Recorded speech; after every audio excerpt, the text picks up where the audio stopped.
യേശുവിൽ ഏറ്റവും പ്രിയപ്പെട്ടവരെ, ഡെയിലി ബ്ലെസ്സിങ്ങിലൂടെ ദൈവവചനം ഈ ശനിയാഴ്ച ദിവസം കേൾക്കുമ്പോൾ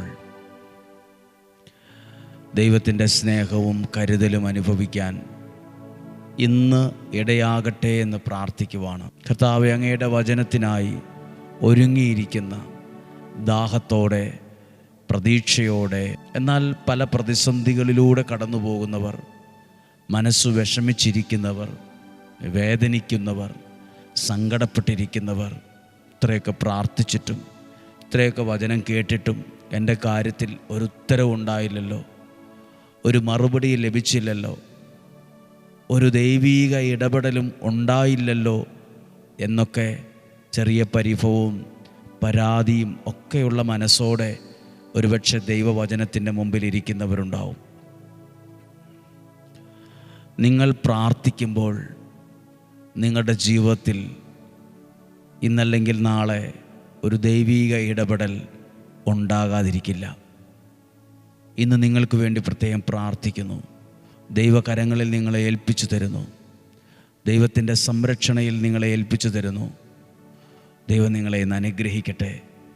ഇന്ന് നിങ്ങളേറ്റവും ആഗ്രഹിച്ച് പ്രാർത്ഥിക്കുന്ന ആ കാര്യത്തെ മനസ്സിൽ കണ്ടുകൊണ്ട് വേണം ഇന്ന് ഈ വചനം കേൾക്കാൻ. ഇന്ന് ആ പ്രാർത്ഥിക്കുന്ന വിഷയത്തിനകത്ത് ദൈവത്തിൻ്റെ ഒരു പരിഹാരം, ദൈവത്തിൻ്റെ ഒരു ഉത്തരം ഉണ്ടാകട്ടെ. ഞാൻ ഇന്ന് വചനം വായിക്കുമ്പോൾ ഇങ്ങനെയാണ് പറയുന്നത്: എത്ര കഴിവുണ്ടേലും ദൈവം കൂടെ ഇല്ലെങ്കിൽ തോറ്റുപോകും. ഇനി എത്ര കഴിവില്ലേലും ദൈവത്തിൻ്റെ ഒരു അനുഗ്രഹവും ദൈവത്തിൻ്റെ സാന്നിധ്യവും കൂടെ ഉണ്ടെങ്കിൽ നീ ജയിക്കും. ജോഷുവയുടെ പുസ്തകം 7-ാം അധ്യായം 10 മുതലുള്ള വാക്യം വായിക്കുകയാണ്. ജോഷുവയുടെ പുസ്തകം 7-ാം അധ്യായം 10 മുതലുള്ള വാക്യം. കർത്താവ് ജോഷുവയോട് അരുളി ചെയ്തു, എഴുന്നേൽക്കുക, നീ എന്തിന് ഇങ്ങനെ സാഷ്ടാംഗം വീണ് കിടക്കുന്നു? ജോഷുവ വളരെ സങ്കടത്തോടെ കിടക്കുന്നൊരു കിടപ്പാണിത്. കാരണം തൻ്റെ കൂട്ടത്തിൽപ്പെട്ട ജനത്തിനൊരു വലിയ പരാജയം വന്ന സാഹചര്യത്തിലാണ്. എന്തിനിങ്ങനെ സാഷ്ടാംഗം വീണ് കിടക്കുന്നു? ഇസ്രായേൽ പാപം ചെയ്തിരിക്കുന്നു, എൻ്റെ കൽപ്പന അവർ ലംഘിച്ചു, നിഷിദ്ധ വസ്തുക്കളിൽ ചിലതവർ കൈവശപ്പെടുത്തി, അവ തങ്ങളുടെ സാമാനങ്ങളോടുകൂടെ വച്ചിട്ട് വ്യാജം പറയുകയും ചെയ്തിരിക്കുന്നു. അതിനാൽ ഇസ്രായേൽ ജനത്തിന് ശത്രുക്കളെ ചെറുത്തു നിൽക്കാൻ സാധിക്കുന്നില്ല, അവരുടെ മുമ്പിൽ തോറ്റുപോകുന്നു. കഴിവൊക്കെയുണ്ട്, ബുദ്ധിയുണ്ട്, ശക്തിയുണ്ട്, സ്വാധീനമുണ്ട്, ആൾബലമുണ്ട്, പക്ഷേ തോറ്റുപോകുന്നു. ഈ വചനം വായിക്കുമ്പോൾ അറിയാം, അവരുടെ കൂടെ ദൈവസാന്നിധ്യമില്ല. ബാക്കിയെല്ലാം ഉണ്ട്. ആൾബലമുണ്ട്, വഴികളുണ്ട്, ശക്തിയുണ്ട്, ബലമുണ്ട്, ആയുധമുണ്ട്, പക്ഷെ ദൈവസാന്നിധ്യമില്ല. അതുകൊണ്ടാണ് അവർ തോറ്റുപോയിക്കൊണ്ടിരിക്കുന്നത്. അതുകൊണ്ടാണ് ജോഷുവയോട് പറഞ്ഞു, നീ എന്തിനാ ഇങ്ങനെ സാഷ്ടാംഗം വീണ് കിടന്ന് കരയുന്നത്? കരഞ്ഞിട്ടൊന്നും കാര്യമില്ല, അതിന് ചെയ്യേണ്ട ഒരു കാര്യമുണ്ട്. അതാണ് തൊട്ട് താഴെ എഴുതിയിട്ടുള്ള വാക്യം. എന്തെന്നാൽ അവർ നശിപ്പിക്കപ്പെടാനുള്ള ഒരു വസ്തുവായി തീർന്നിരിക്കുന്നു. നിങ്ങളെടുത്ത നിഷിദ്ധ വസ്തുക്കൾ നശിപ്പിക്കുന്നില്ലെങ്കിൽ ഞാനിനി നിങ്ങളോടുകൂടെ ഉണ്ടായിരിക്കില്ല. നിഷിദ്ധ വസ്തുക്കൾ, അത് ചിലത് ജീവിതത്തിൽ നിന്ന് മാറ്റണം. നിഷിദ്ധ വസ്തുക്കൾ, അപ്പോഴേ ദൈവം നമ്മുടെ കൂടെ ഉണ്ടായിരിക്കത്തുള്ളൂ. ഒരു വലിയ കാര്യമാണ് ദൈവം നമ്മുടെ കൂടെ ഉണ്ടാവുക. പ്രാർത്ഥിക്കുന്ന, വചനം കേൾക്കുന്ന ഓരോരുത്തരോടും പറയാം, വചനം കേൾക്കുമ്പോൾ ആ വചനത്തിൻ്റെ അനുഗ്രഹമാണ് നമ്മുടെ കൂടെ ഉണ്ടാവുക. ആ വചനത്തിൻ്റെ ദൈവ സാന്നിധ്യമാണ് നമ്മുടെ കൂടെ ഉണ്ടാവുക, നമ്മുടെ കുടുംബത്തിലുണ്ടാവുക. ഈ വചനമൊക്കെ കേൾക്കുമ്പോൾ എന്നോടൊരാൾ പറഞ്ഞു, ഞങ്ങൾ രാവിലെ ഒന്ന് കേൾക്കും, സന്ധ്യാപ്രാർത്ഥനയ്ക്ക് ശേഷവും ഒന്നും കൂടെ ആ വചനം കേൾക്കുന്നു. ആ വചനം കേൾക്കുമ്പോൾ ഭയങ്കര ഒരു ധൈര്യമാണ്, പ്രതീക്ഷയാണ്, പ്രത്യാശയാണ്. അത് ഞാൻ തരുന്നതല്ല, അതാ വചനത്തിലൂടെ ദൈവം നിങ്ങൾക്ക് നൽകുന്ന ശക്തിയും ബലവുമാണ്. അത് ആ വചനത്തിലൂടെ ദൈവം നിങ്ങളുടെ കൂടെ നിൽക്കുന്ന അനുഭവമാണ്, ആ ധൈര്യവും ആ പ്രതീക്ഷയും. ഇവിടെ ഇസ്രായേൽ ജനം പാപം ചെയ്തു, ദൈവ സാന്നിധ്യം അവരിൽ നിന്ന് വിട്ടുപോയി, അവർ തോറ്റുപോകാൻ തുടങ്ങി. തോറ്റുപോയതിൻ്റെ കാരണമായി പറഞ്ഞിരിക്കുന്ന ദൈവ സാന്നിധ്യം അവരുടെ കൂടെയില്ല. അതുകൊണ്ടാണ് നിങ്ങൾ തുടരെ തോറ്റുകൊണ്ടിരിക്കുന്നത്. ജോഷുവയോട് പറഞ്ഞു, നീ എന്തിനിങ്ങനെ സാഷ്ടാംഗം വീണ് കിടക്കുന്നു? കാര്യകാരണങ്ങൾ ചെയ്യ്, ദൈവ സാന്നിധ്യത്തെ കൂടെ നിർത്തുക, പ്രാർത്ഥിക്കുക, എളിമപ്പെടുക, അനുതപിക്കുക, പ്രാർത്ഥിക്കുക. അപ്പോൾ ദൈവ സാന്നിധ്യം നിൻ്റെ കൂടെ നിൽക്കും. അപ്പോൾ നീ വിജയിക്കാൻ തുടങ്ങും. എല്ലാ കാര്യത്തിലും ഇത് പ്രധാനപ്പെട്ടതാണ്. കഴിവുള്ളവർ മാത്രമല്ല ജയിച്ചിട്ടുള്ളത്, കഴിവിനോടൊപ്പം ദൈവാനുഗ്രഹമുള്ളവരാണ്, ദൈവ സാന്നിധ്യം കൂടെയുള്ളവരാണ്. നമ്മൾ സ്കൂളിലും കോളേജിലൊക്കെ പഠിക്കുമ്പം ചിലരൊക്കെ അങ്ങ് വലിയ ആളാകും, ഭയങ്കരമായി രക്ഷപ്പെടും, നല്ല ഭാവിയുണ്ട് എന്നൊക്കെ നമ്മൾ സാധാരണ രീതിയിൽ കണ്ടും കേട്ടുമൊക്കെ പറഞ്ഞ പലരും ജീവിതത്തിൽ എവിടെയും എത്താൻ കഴിഞ്ഞില്ല. പക്ഷെ ഒരിക്കലും എത്തിയാല, ഇവർക്കൊക്കെ എന്നാ കഴിവാണുള്ളത്, ഇവരുടെയൊക്കെ ജീവിതം എന്താകും, ഭാവിയൊക്കെ പോവുകയുള്ളൂ എന്ന് ചിന്തിച്ച പലരും, ഒന്നും ആകുകയില്ലെന്ന് ചിന്തിച്ച പലരും ദൈവാനുഗ്രഹത്തിലും പ്രാർത്ഥിച്ചും അധ്വാനിച്ചുമൊക്കെ അവർ ജീവിതത്തിൽ മറ്റൊരാൾ അത്ഭുതപ്പെടുന്ന വിധത്തിൽ രക്ഷപ്പെട്ടിട്ടുമുണ്ട്. ഒരുപാട് പേർ. ഇന്ന് നിങ്ങൾ കേൾക്കുന്ന വചനം യോശുവയോട് ദൈവം പറഞ്ഞു, നീ എന്തിനിങ്ങനെ സാഷ്ടാംഗം കിടക്കുന്നു? ദൈവ സാന്നിധ്യം വിട്ടുപോയി. അതുകൊണ്ടാണ് നിനക്ക് ശത്രുക്കളെ നേരിടാൻ കഴിയാതെ വന്നത്, തോറ്റുപോയത്. നമ്മൾ ഈ വചനം കേൾക്കുന്നത് ജീവിതത്തിൽ തോറ്റുപോകാതെ ജീവിക്കാനാണ്.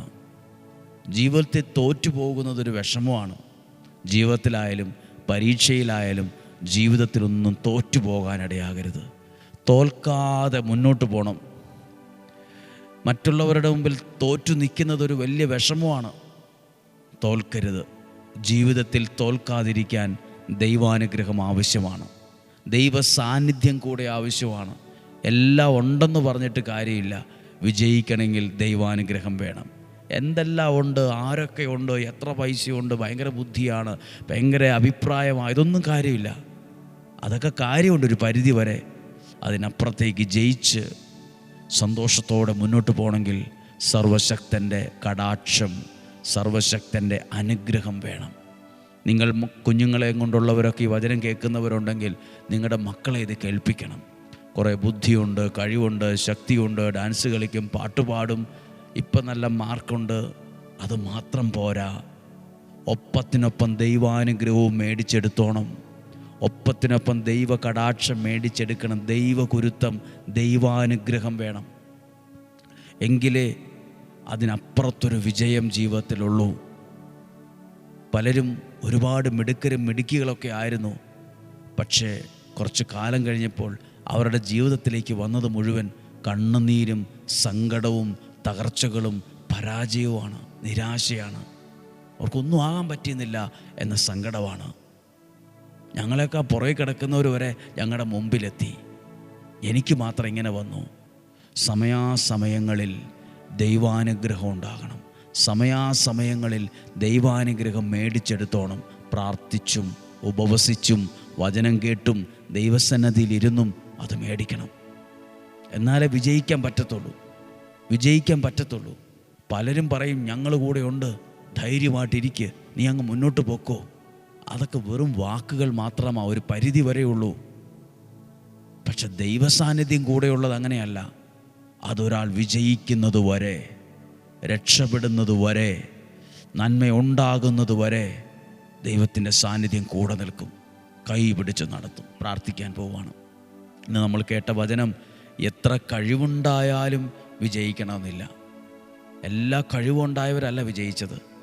വലിയ കഴിവൊന്നും ഇല്ലെന്ന് പലരും പറഞ്ഞാലും ആ വിഷമം ഉണ്ടെങ്കിലും നന്നായി ദൈവത്തിൽ ആശ്രയിക്കുകയും പറ്റും പോലെ പരിശ്രമിക്കുകയും പ്രാർത്ഥിക്കുകയൊക്കെ ചെയ്താൽ ദൈവം കൈ പിടിച്ച് നിന്നെ വിജയിപ്പിച്ചിരിക്കും. എവിടെയും തോക്കത്തില്ല. കർത്താവെ, അങ്ങയുടെ വചനം കേട്ട പ്രിയപ്പെട്ട മാതാപിതാക്കളെ അനുഗ്രഹിച്ച് പ്രാർത്ഥിക്കുന്നു. യുവതി യുവാക്കളെ, കുഞ്ഞുങ്ങളെ എല്ലാവരെയും ഓർക്കുന്നു. ഈ വചനം കേൾക്കുന്ന നിങ്ങളിലൂടെ നിങ്ങളുടെ വീട്ടിലുള്ളവർ, മക്കൾ, കൊച്ചുമക്കൾ എല്ലാവരും അനുഗ്രഹിക്കപ്പെടട്ടെ. നിങ്ങളുടെ പ്രിയപ്പെട്ടവർ വിദൂര ദേശങ്ങളിലാണോ, വിവിധ രാജ്യങ്ങളിലാണോ, വീട്ടിൽ നിന്ന് അകലെയാണോ, അവരെ ഓർത്ത് പ്രാർത്ഥിക്കുക. അവരുടെ പേരുകളൊക്കെ മനസ്സിലോർത്ത് പ്രാർത്ഥിക്കുക. രോഗങ്ങൾ, അപകടങ്ങൾ, ദുർമരണങ്ങൾ മാറിപ്പോകട്ടെ. ദീർഘായുസ്സും ആരോഗ്യവും ഉണ്ടാകട്ടെ. സന്തോഷവും സമാധാനവും ഉണ്ടാകട്ടെ. നിലനിൽക്കുന്ന ഐശ്വര്യമുണ്ടാകട്ടെ. ഒരു ദോഷവും വരാത്ത വിധം ദൈവം നിങ്ങളെ സൂക്ഷിക്കട്ടെ. ഇന്നൊരുപാട് യാത്രകളുണ്ട്. ഇന്ന് നല്ല തീരുമാനമെടുക്കാനുണ്ട്. ഇന്ന് കിട്ടേണ്ട ചില കാര്യങ്ങളുണ്ട്. ഇന്ന് കൊടുക്കേണ്ട ചില കാര്യങ്ങളുണ്ട്. ഇന്ന് കേൾക്കേണ്ട കുറേ കാര്യങ്ങളുണ്ട്. എല്ലാത്തിൻ്റെ മേലും ദൈവാനുഗ്രഹം ഉണ്ടാകട്ടെ. നിങ്ങളുടെ മനസ്സിനെ വിഷമിപ്പിക്കുന്ന, ക്ഷീണിപ്പിക്കുന്നതൊന്നും ഉണ്ടാകാതിരിക്കട്ടെ. നിങ്ങളുടെ കുടുംബത്തിനകത്ത് ഒരു സമാധാനം, സ്വസ്ഥത, ഐക്യമുണ്ടാകട്ടെ. ആവശ്യമില്ലാത്ത വഴക്കുകൾ, തെറ്റിദ്ധാരണകൾ, സംശയങ്ങൾ സകലതും മാറിപ്പോകട്ടെ. പരസ്പരം ഐക്യം വർദ്ധിക്കട്ടെ. ദൈവാനുഗ്രഹം ഉണ്ടാകട്ടെ. കുഞ്ഞുങ്ങൾ നന്നായി പഠിക്കാനിടവരട്ടെ. ട്യൂഷന് പഠിക്കുന്ന കുഞ്ഞുങ്ങൾ പഠിക്കാനിടവരട്ടെ. സ്കൂളിൽ, കോളേജുകളിൽ, ഹോസ്റ്റലിലൊക്കെ ആയിരിക്കും നന്നായി പഠിക്കാനിടയാകട്ടെ. വിവിധ രാജ്യങ്ങളിലായിരിക്കുന്നവർക്ക് PR കിട്ടാൻ, ജോലി കിട്ടാൻ, വീട് മേടിക്കാൻ, സ്വസ്ഥതയോടെ സമാധാനത്തോടെ ആയിരിക്കാൻ ഇടവരട്ടെ. രോഗികളുടെ സൗഖ്യത്തിനായി പ്രാർത്ഥിക്കുന്നു. സാമ്പത്തിക പ്രതിസന്ധികൾ മാറാൻ പ്രാർത്ഥിക്കുന്നു. ബിസിനസ് അനുഗ്രഹമാകാൻ പ്രാർത്ഥിക്കുന്നു. കൃഷിയിടങ്ങൾ, വരുമാന മാർഗങ്ങൾ, വളർത്തുമൃഗങ്ങൾ സകലത്തിൻ്റെ മേലും ദൈവകടാക്ഷമുണ്ടാകാൻ പ്രാർത്ഥിക്കുന്നു. കടലിൽ ജോലി ചെയ്യുന്നവർക്ക് വേണ്ടി പ്രാർത്ഥിക്കുന്നു. മത്സ്യബന്ധനത്തിൽ ഏർപ്പെടുന്നവർക്ക് വേണ്ടി പ്രാർത്ഥിക്കുന്നു. ഹോസ്പിറ്റലുകളിൽ ആയിരിക്കുന്നവർക്ക് വേണ്ടി, മാരക രോഗപീഠകളിൽ മരുന്നെടുക്കുന്നവർ, ട്രീറ്റ്മെൻറ്റിലായിരിക്കുന്ന സകലരെയും ഓർത്ത് പ്രാർത്ഥിക്കുന്നു. ദൈവത്തിൻ്റെ സൗഖ്യം നിങ്ങളിലുണ്ടാകട്ടെ. ഇന്നും ജീവിക്കുന്ന യേശുവിൻ നാമത്തിൽ തന്നെ നിങ്ങളെ മനസ്സുകൊണ്ട് ഈ വചനത്തിലൂടെ അനുഗ്രഹിച്ച് പ്രാർത്ഥിക്കുന്നു. ഇപ്പോഴും എപ്പോഴും എന്നേക്കും. ആമേൻ. ഈ വചനം നിങ്ങൾക്ക് പ്രയോജനപ്പെടും. ഈ വചനം ഒരു അനുഗ്രഹമാണ്. സാധ്യമായ എല്ലാവർക്കും അയച്ചു കൊടുക്കണം. നാളെ ഞായറാഴ്ച അർപ്പിക്കുന്ന വിശുദ്ധ കുർബാനയിൽ നിങ്ങളെ ഓർത്ത് പ്രാർത്ഥിക്കും. നിങ്ങളെ ഓർക്കുന്നു. നാളെയും 5:30 ഒരുമിച്ച് കാണുന്നതുവരെ സ്വർഗത്തിലെ ദൈവം നിങ്ങളെ അനുഗ്രഹിക്കട്ടെ. സാധ്യം എല്ലാവർക്കും അയച്ചു കൊടുക്കണം. നല്ലൊരു ദിവസം ആശംസിക്കുന്നു. ആമേൻ.